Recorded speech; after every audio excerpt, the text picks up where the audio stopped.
Hi, Justin with Panels Up Solar. This week's install, we installed a fairly small system into a fairly small trailer.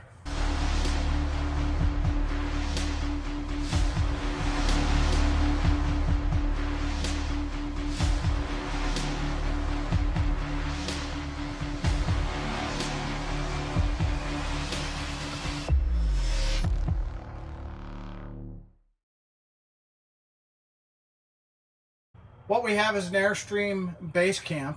It's the 16-foot model, so it's pretty tiny. Customers' requests were just to be able to run the outlets, keep the be able to charge laptops, stuff like that.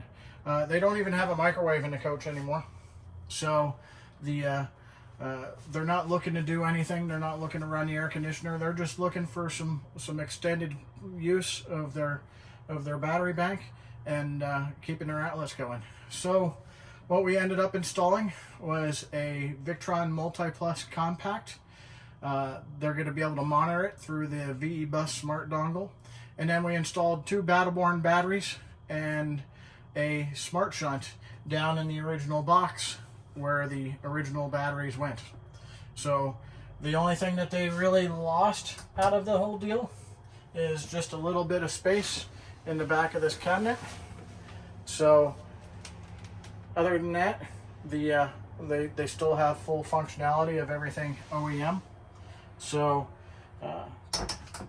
if you have a similar system or looking to do a system of your own, give us a call. Panels Up Solar here in Laurel, Mississippi, 228-363-9121.